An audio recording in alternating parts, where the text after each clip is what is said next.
وَإِذَا قُرِئَ الْقُرْآنُ فَاسْتَمِعُوا لَهُ وَأَنصِتُوا لَعَلَّكُمْ تُرْحَمُونَ۔ الحمدللہ والصلاة والسلام علی رسول اللہ۔ اعوذ باللہ من الشیطان الرجیم، بسم اللہ الرحمن الرحیم۔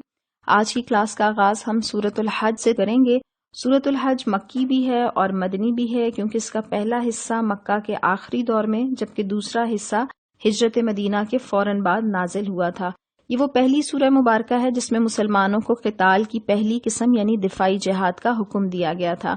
اس سورہ مبارکہ میں قریش کی قیادت کے خلاف فرد جرم عائد کی گئی ہے کہ یہ اپنے جد امجد یعنی حضرت ابراہیم علیہ السلام کی میراث کھو چکے ہیں، توحید کے بجائے شرک میں مبتلا ہو چکے ہیں، آخرت کا عقیدہ بھلا چکے ہیں، نماز، طواف اور دیگر جو مناسک حج ہیں ان میں بدعات کو جگہ دے کر ان کی شکل تبدیل کر چکے ہیں، حلال اور حرام کے خود ساختہ قوانین وضع کر کے اللہ کی حاکمیت کو چیلنج کر رہے ہیں، اور ان تمام غلط عقائد کے باوجود یہ خانہ کعبہ کے متولی ہیں۔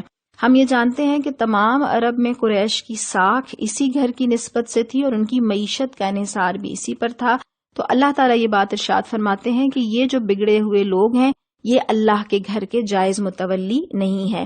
سورہ مبارکہ کا آغاز کرتے ہیں تو اس کے پہلے حصے میں ہم آیت نمبر 1 سے لے کر آیت نمبر 24 تک کے مضامین دیکھتے ہیں۔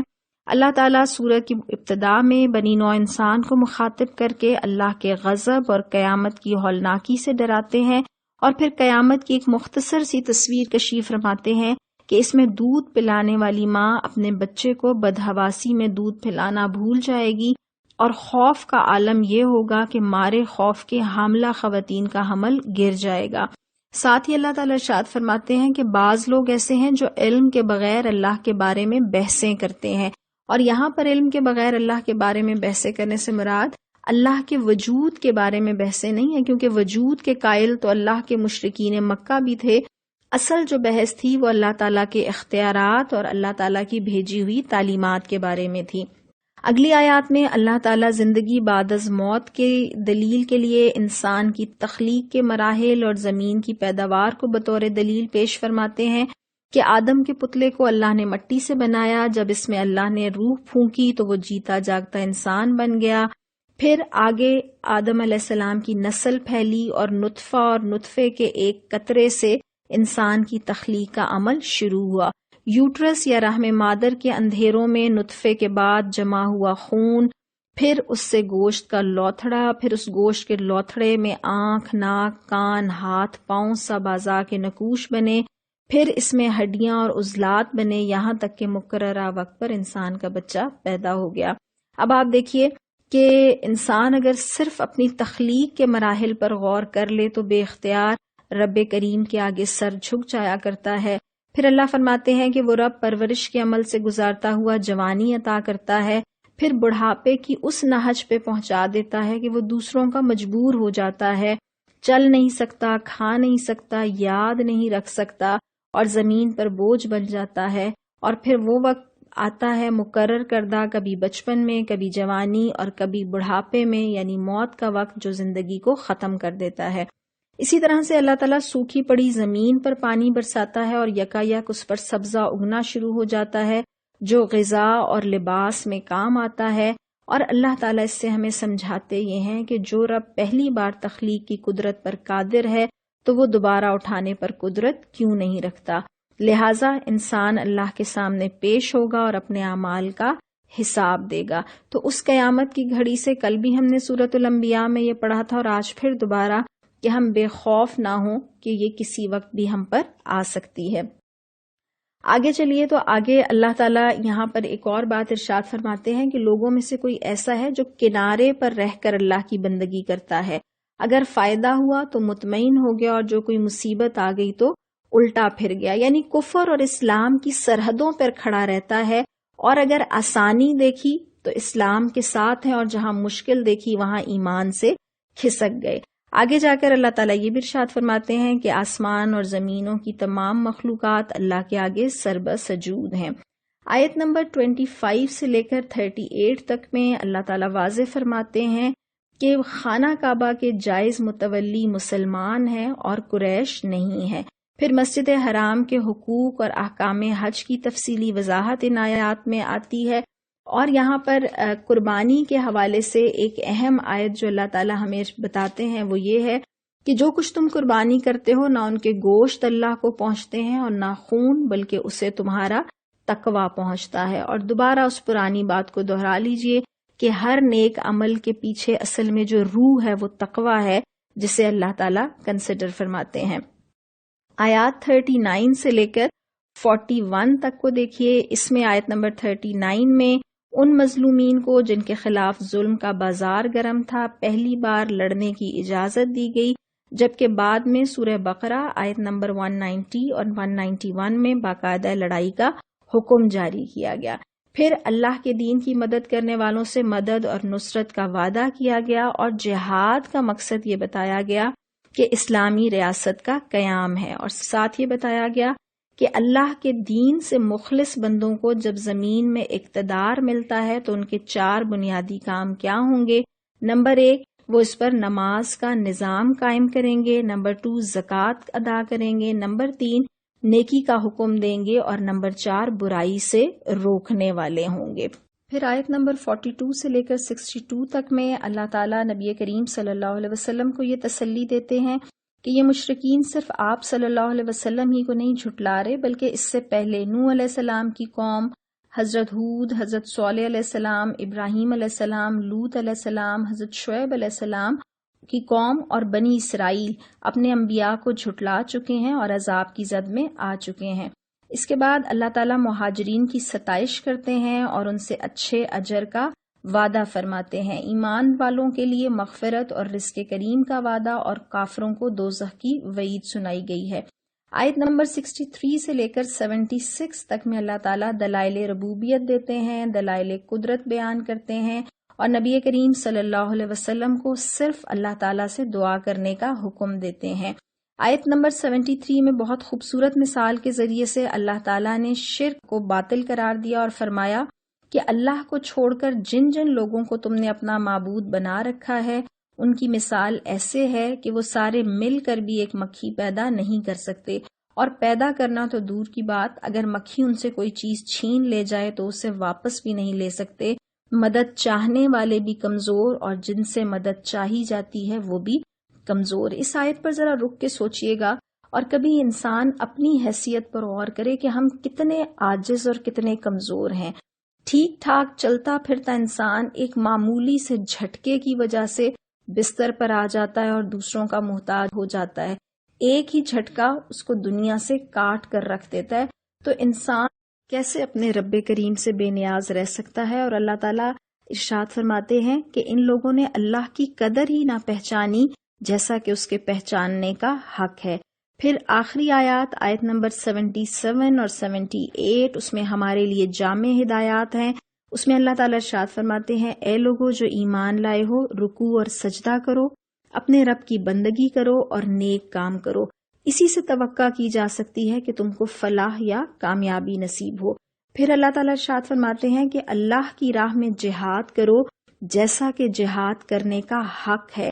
اس نے تمہیں اپنے کام کے لیے چن لیا اور دین میں تم پر کوئی تنگی نہیں رکھی۔ سورہ آل عمران میں ہم نے پڑھا تھا کہ اللہ کا تقوی اختیار کرو جیسا کہ تقوی اختیار کرنے کا حق ہے، اور یہاں اللہ کی راہ میں کوشش کرنے کا ذکر کیا گیا کہ جیسا کوشش کرنے کا حق ہے، یعنی اپنی استطاعت کے مطابق حد المقدور کوشش کر دینا۔ اور اللہ فرماتے ہیں کہ اس نے تمہیں اپنے کام کے لیے چنا ہے۔ کتنا بڑا اعزاز ہے کہ اللہ کا کام جو ایک کن سے ہو سکتا ہے، اللہ نے اس کے لیے ہمیں چنا ہے، اور دین میں ہمارے لیے کوئی تنگی نہیں ہے، آسانی ہے۔ پھر فرماتے ہیں قائم ہو جاؤ اپنے باپ ابراہیم علیہ السلام کی ملت پر، اور اللہ نے پہلے بھی تمہارا نام مسلم رکھا تھا، اور اس قرآن میں بھی تمہارا نام مسلم ہی ہے۔ تفرقہ بازی نہ ہو، کوئی آپس میں تقسیم نہ ہو، ہم سب مسلمان ہیں۔ اور اللہ فرماتے ہیں تاکہ رسول صلی اللہ علیہ وسلم تم پر گواہ ہو اور تم لوگوں پر گواہ ہو۔ پھر آخری حکم، نماز قائم کرو، زکوٰۃ دو اور اللہ سے وابستہ ہو جاؤ، وہ ہے تمہارا مولا، بہت ہی اچھا ہے وہ مولا اور بہت ہی اچھا ہے وہ مددگار۔ بسم اللہ الرحمن الرحیم۔ اب ہم سورۃ المؤمنون کے مضامین کا خلاصہ دیکھیں گے۔ سورہ مومنون مکی دور کے درمیانی دور کی سورت مبارکہ ہے۔ اس وقت قریش مکہ سے نبی صلی اللہ علیہ وسلم کی کشمکش تو برپا تھی، لیکن ان کے مظالم عروج پر نہیں پہنچے تھے۔ اس کی 118 آیات ہیں۔ آئیے اب اس کے مضامین کا خلاصہ دیکھتے ہیں۔ آیت نمبر 1 سے لے کر 11 تک میں مومنین کی صفات بیان کی گئی ہیں جو جنت الفردوس کے وارث ہوں گے۔ سورہ مبارکہ کا آغاز بہت خوبصورت ہے، جس میں اللہ تعالیٰ ارشاد فرماتے ہیں یقیناً فلاح پائی ایمان لانے والوں نے۔ فلاح کا کیا مطلب ہے؟ ہر مراد کا پورا ہو جانا اور ہر تکلیف کا دور ہو جانا۔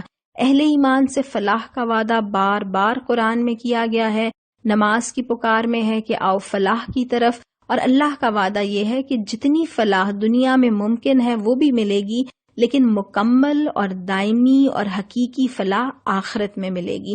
اس کے بعد اللہ تعالیٰ صفات بتاتے ہیں ان فلاح پانے والوں کی۔ تو سب سے پہلی صفت ہے کہ وہ نماز میں خشوع اختیار کرتے ہیں۔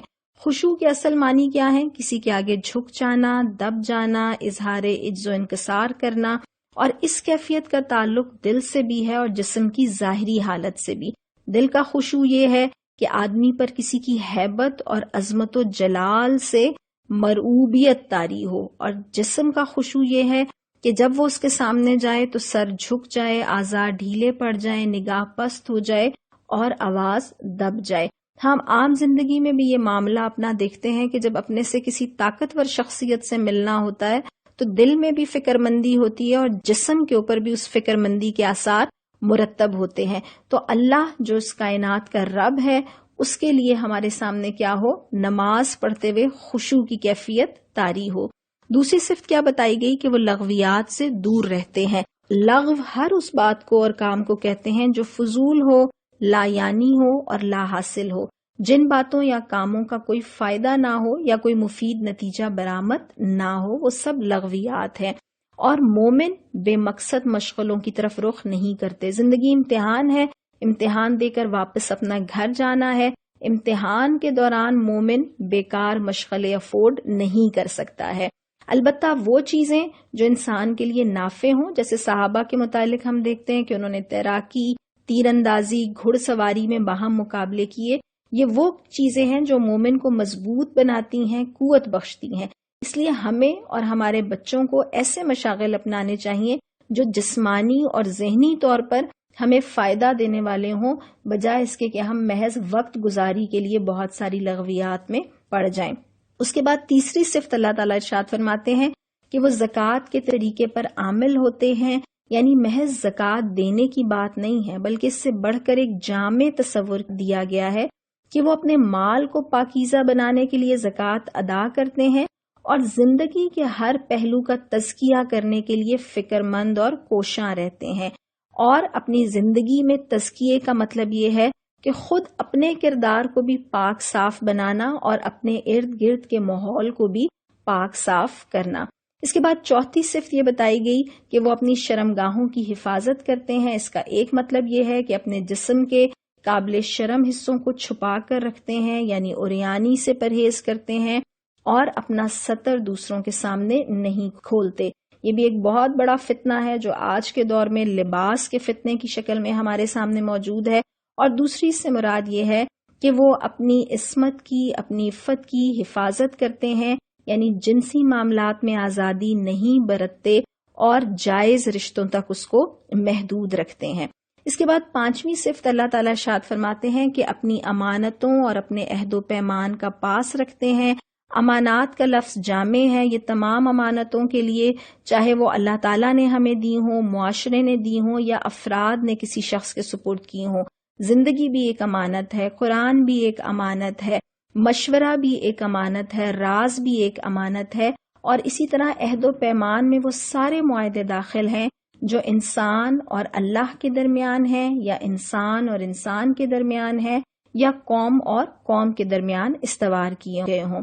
پھر اگلی صفت دوبارہ اللہ تعالیٰ ارشاد فرماتے ہیں کہ وہ اپنی نمازوں کی حفاظت کرتے ہیں، اور نمازوں کی محافظت کا مطلب یہ ہے کہ اوقات نماز کا خیال رکھنا، آداب نماز کا خیال رکھنا، ارکان نماز کا خیال رکھنا، غرض نماز سے تعلق رکھنے والی ہر چیز کی نگہداشت کرنا، جسم اور کپڑے صاف رکھنا، وضو ٹھیک طرح سے کرنا، صحیح وقت پر نماز ادا کرنے کی فکر کرنا، وقت کو ٹال کے نہ پڑھنا، سکون اور اطمینان کے ساتھ نماز ادا کرنا، ایک بوجھ کی طرح جلدی جلدی اتار کر بھاگ نہ جانا، اور نماز ایسے پڑھتے ہیں جیسے بندہ اللہ سے اب کچھ عرض کر رہا ہو، اور ان لوگوں کے لیے اللہ خوشخبری دیتے ہیں کہ یہ وہ لوگ ہیں جو میراث میں فردوس پائیں گے اور اس میں ہمیشہ رہیں گے۔ اس کے بعد یہ صفات ہمارے سامنے رہیں اور انشاءاللہ ان صفات کو ہم نے اپنے اندر پیدا کرنا ہے۔ آیت نمبر 12 سے لے کر 22 تک میں اللہ تعالیٰ انسان کو اللہ کی ربوبیت کے دلائل دیتے ہیں۔ سب سے پہلے انسان کی اپنی تخلیق کے مراحل بیان کر کے اللہ نے اپنی طاقت اور قدرت کو واضح کیا، پھر 7 آسمانوں کی تخلیق کا ذکر کیا گیا، پھر مختلف پھلوں کی نعمتوں کا ذکر فرمایا، پھر مویشیوں کا ذکر کیا، اور ان کے ذریعے سے اللہ تعالیٰ انسانوں کو دودھ اور گوشت فراہم کرتا ہے اور ان کو سواری کا ذریعہ بھی بنا دیتا ہے۔ آیت 23 سے 31 تک اللہ تعالیٰ نے حضرت نوح علیہ السلام کی دعوت اور ان کی قوم کی ہلاکت کو بیان کیا ہے۔ پھر آیت نمبر 32 سے لے کے 44 تک میں حضرت نوح علیہ السلام کے بعد جو قومیں اٹھائی گئیں ان کا تذکرہ ہے کہ انہوں نے بھی آخرت کا انکار کیا، رسولوں کی بشریت پر اعتراض کر کے ان کو جھٹلایا، اور یہ کہا کہ اللہ تعالیٰ ہرگز مردوں کو زندہ نہیں کرے گا۔ اللہ نے پے در پہ رسول بھیجے، انکار اور تکذیب کی پاداش میں انہیں ہلاک کر دیا گیا، اور پھر ان کی ہلاکت کے بعد دوسری قومیں اٹھائی گئیں۔ آیت نمبر 45 سے لے کر 69 تک میں اللہ تعالیٰ پہلے حضرت موسیٰ اور ہارون علیہ السلام کے مقابلے میں فرعون اور اس کے معاونین کا تذکرہ فرماتے ہیں، جو نہ صرف متکبر تھے بلکہ بڑائی کا اظہار بھی کرتے تھے، اور دونوں نے پیغمبروں کے بارے میں تکبر سے کہا کہ ہم ان کی پیروی کیسے کر سکتے ہیں جبکہ ان کی قوم ہماری غلام ہے۔ اور پھر اس کے بعد حضرت عیسیٰ علیہ السلام کا ذکر کیا گیا اور بتایا گیا کہ تمام رسولوں کا ایک ہی خاندان ہے۔ پھر لوگوں نے فرقے بنا لیے اور ہر فرقہ اپنے آپ میں مگن ہے۔ اس کے بعد ایمان لانے والوں کی مزید صفات کا تذکرہ کیا گیا کہ یہ لوگ اپنے رب کے خوف سے ڈرنے والے ہوتے ہیں، اللہ کی آیات پر ایمان لاتے ہیں، اللہ کے ساتھ کسی کو شریک نہیں کرتے، اللہ کی راہ میں خرچ کرنے والے ہیں، اور ان کے دلوں کو دھڑکا لگا رہتا ہے کہ وہ اپنے پروردگار کے پاس لوٹ کر جانے والے ہیں، وہی بھلائیوں کی طرف دوڑنے والے اور سبقت کر کے ان کو پا لینے والے ہیں۔ آیت نمبر 70 سے لے کے 77 تک میں نبی کریم صلی اللہ علیہ وسلم پر اعتراضات کا جواب دیا گیا کہ رسول صلی اللہ علیہ وسلم پر جنون کا الزام لگایا جاتا ہے، اور مشرکین مکہ کو دعوت دی گئی کہ وہ خواہشات نفس کی پیروی نہ کریں بلکہ حق کا راستہ اختیار کریں، اور نبی کریم صلی اللہ علیہ وسلم توحید کی صراط مستقیم کی طرف دعوت دے رہے ہیں۔ آیت نمبر 78 سے لے کر 92 تک میں یہ ثابت کیا گیا کہ اللہ تعالیٰ نے انسان کو کان اور آنکھیں دی ہیں، اسے شکر ادا کرنا چاہیے۔ اللہ ہی زندگی اور موت کا مالک ہے، وہ بادشاہ ہے، ایسا طاقتور جو سب کو پناہ دیتا ہے لیکن اس کے مقابلے میں کوئی پناہ نہیں دے سکتا۔ شرک کی تردید کی گئی کہ نہ اللہ کی کوئی اولاد ہے اور نہ اس کے ساتھ خدائی میں کوئی شریک ہے، اور اللہ تعالیٰ فرماتے ہیں کہ اگر ایک سے زیادہ الہ ہوتے تو ہر خدا اپنی اپنی تخلیق کو لے کر الگ ہو جاتا، پھر وہ ایک دوسرے پر چڑھائی کرتے۔ اللہ تعالیٰ ان تمام عیوب سے پاک ہے جو اس کی ذات سے منسوب کیے جاتے ہیں۔ آیت نمبر 93 سے لے کر 118 یعنی آخری جو حصہ ہے، اس میں اللہ کے نبی صلی اللہ علیہ وسلم کو فرمایا گیا کہ وہ ظالم مشرکین کے بارے میں جلدی نہ کریں، اور ہدایت یہ دی گئی، نمبر 1 برائی کو نیکی سے دفع کریں، اور نمبر 2 شیطان کی اکساہٹوں سے بچیں۔ دیکھیں، برائی کو بھلائی سے ہی دور کیا جا سکتا ہے، گندگی کو پاک پانی سے ہی دھویا جا سکتا ہے، تو اس لیے اللہ تعالیٰ ارشاد فرماتے ہیں کہ صرف بھلائی سے نہیں بلکہ بہترین بھلائی سے برائی کو دور کیا جائے اور شیطان کی اکساہٹوں سے بچا جائے۔ قیامت کے مناظر پیش کیے گئے، بہت ہولناک مناظر، جس دن حسب نسب کام نہیں آئے گا، دوزخ کی آگ چہروں کا گوشت چاٹ لے گی، ظالم درخواست کریں گے کہ انہیں دنیا میں دوبارہ بھیج دیا جائے، اگر انہوں نے دوبارہ یہی کام کیا تب وہ ظالم ہوں گے۔ اور یہ صاف بتا دیا گیا کہ انسانوں کی تخلیق بے مقصد نہیں ہے، اللہ برحق بادشاہ ہے اور عرش کریم کا مالک ہے۔ جو شخص اللہ کے ساتھ کسی اور ہستی سے دعا یا فریاد کرتا ہے، اس کے پاس اس شرک کے لیے کوئی دلیل نہیں۔ اور آخری آیت میں ہلاکت سے حفاظت کے لیے مغفرت اور رحمت کی دعا مانگنے کا حکم دیا گیا۔